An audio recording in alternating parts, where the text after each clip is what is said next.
Hola a todos, esto es Tertuliando, yo soy Tulio y el día de hoy hay una noticia muy triste y es que el escritor español Carlos Ruiz Zafón acaba de fallecer, murió por un cáncer con el que venía luchando hace algunos años, murió en los Estados Unidos, creo en Los Ángeles si no me equivoco.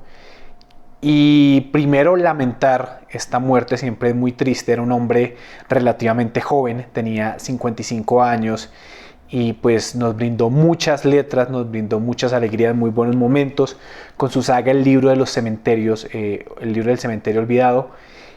Y yo siempre he pensado que no hay mejor homenaje para un artista, para un escritor, para un músico, para un pintor, que celebrar su vida más que lamentar su muerte, celebrar su vida con su obra, con su arte, con lo que le brindó al mundo, con lo que lo hace inmortal. Y es por esto que traigo este libro, que es su primer novela de esta gran saga, que es La sombra del viento.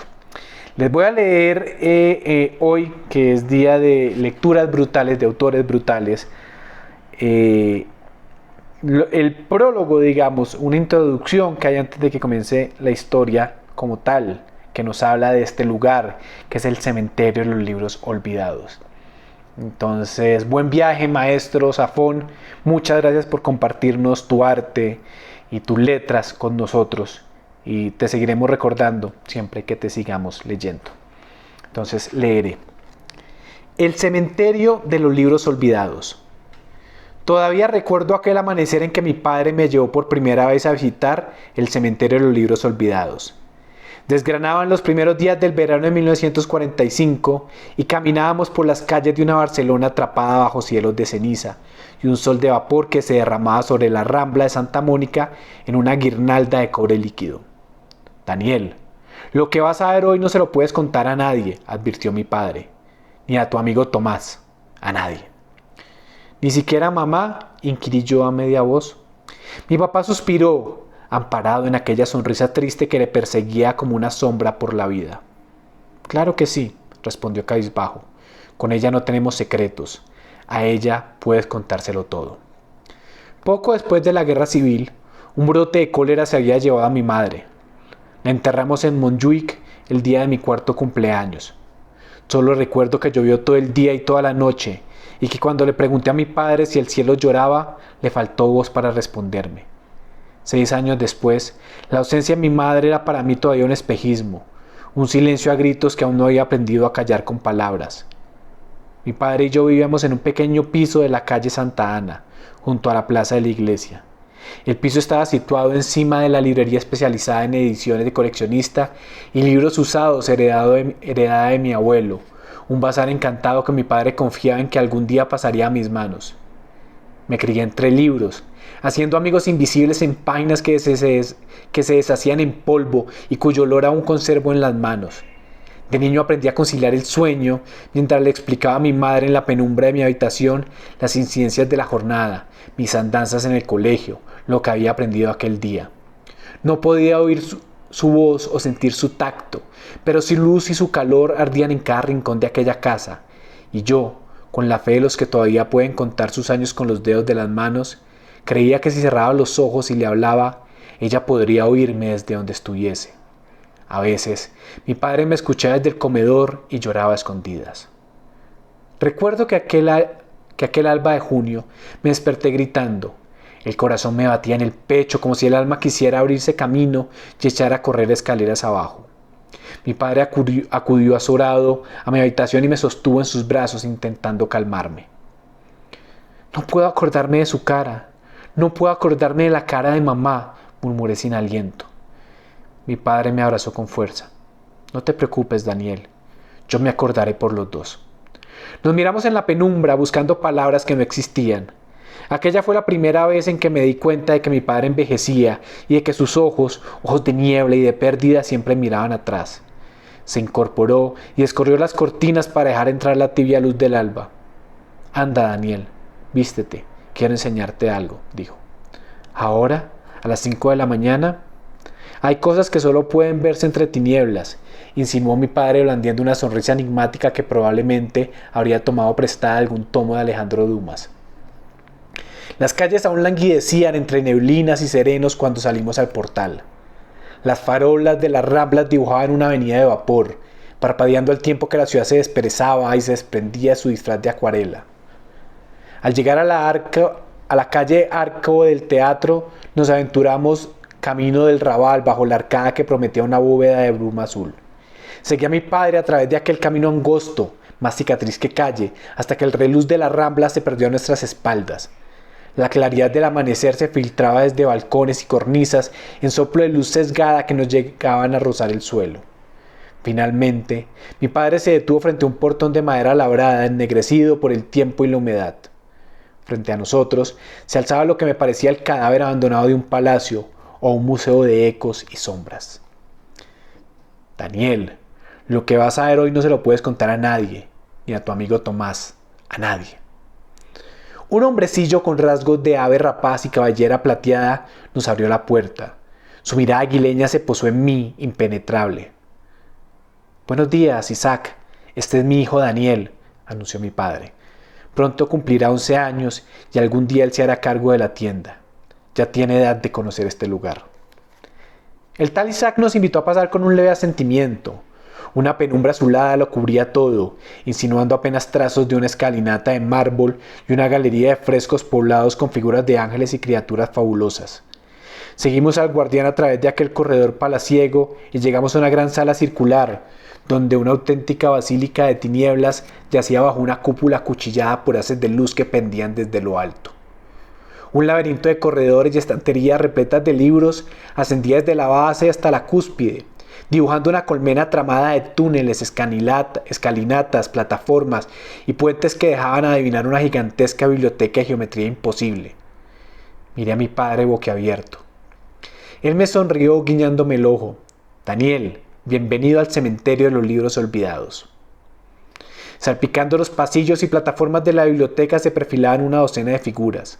Algunas de ellas se volvieron a saludar desde lejos y reconocí los rostros de diversos colegas de mi padre en el gremio de libreros de viejo.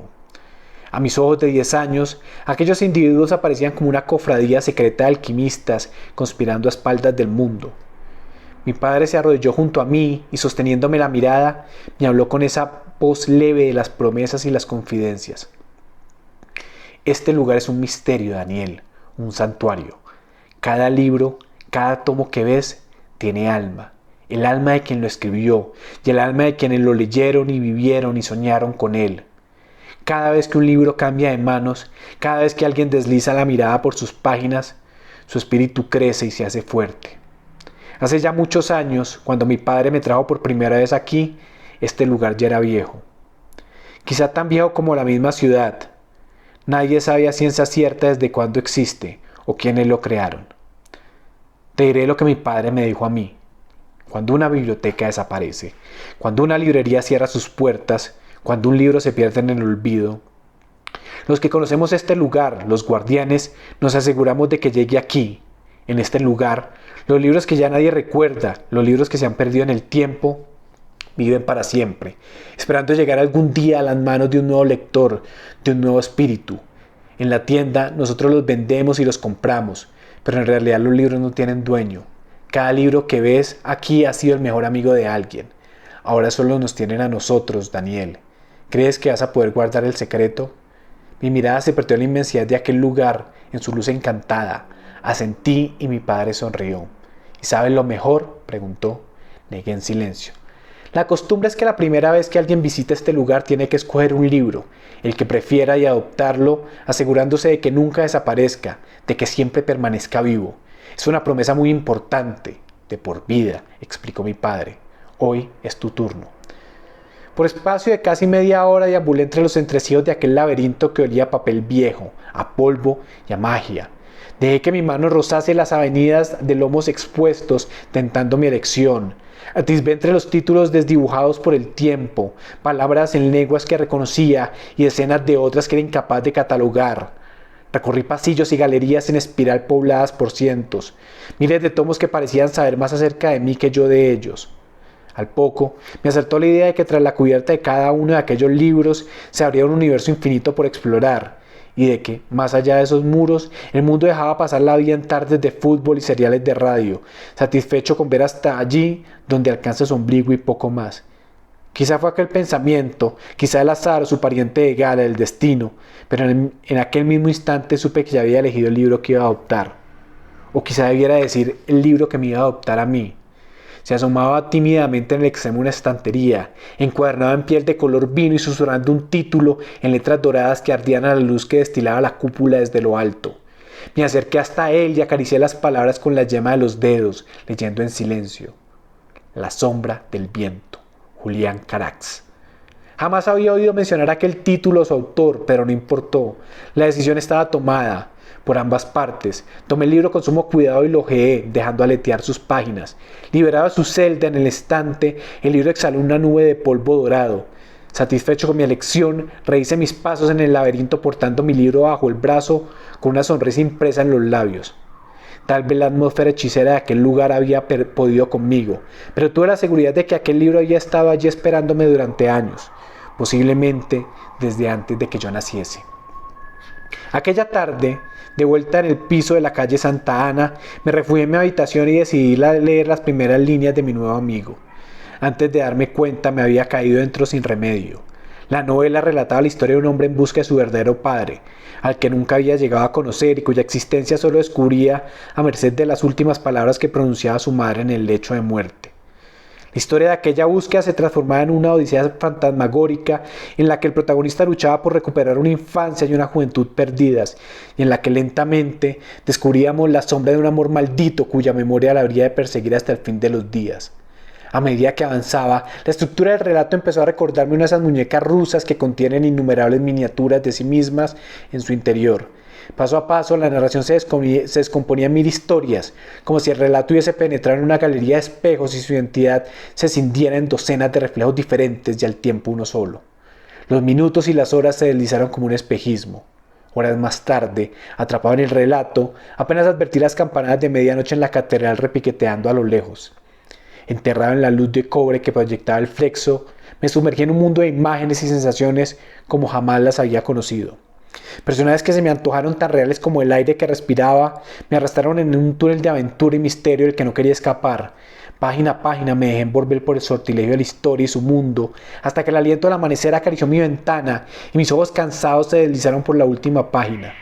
Me tendí en la penumbra azulada del alba con el libro sobre el pecho y escuché el rumor de la ciudad dormida goteando sobre los tejados salpicados de púrpura. El sueño y la fatiga llamaron a mi puerta, pero me resistí a rendirme. No quería perder el hechizo de la historia, ni todavía decir adiós a sus personajes. En una ocasión, oí comentar a un cliente habitual en la librería de mi padre que pocas cosas marcan tanto a un lector como el primer libro que realmente se abre camino hasta su corazón. Aquellas primeras imágenes, el eco de esas palabras que creemos haber dejado atrás, nos acompañan toda la vida y esculpen un palacio en nuestra memoria al que tarde o temprano, no importa cuántos libros leamos, cuántos mundos descubramos, cuánto aprendamos o olvidemos, vamos a regresar. Para mí, esas páginas embrujadas siempre serán las que encontré entre los pasillos del cementerio de los libros olvidados. Esto fue La sombra del viento de Carlos Ruiz Zafón, quien nos deja hoy, pero siempre vivirá cada vez que recordemos su obra y cada vez que lo leamos. Paz en su tumba y hablamos en la próxima oportunidad. Chao.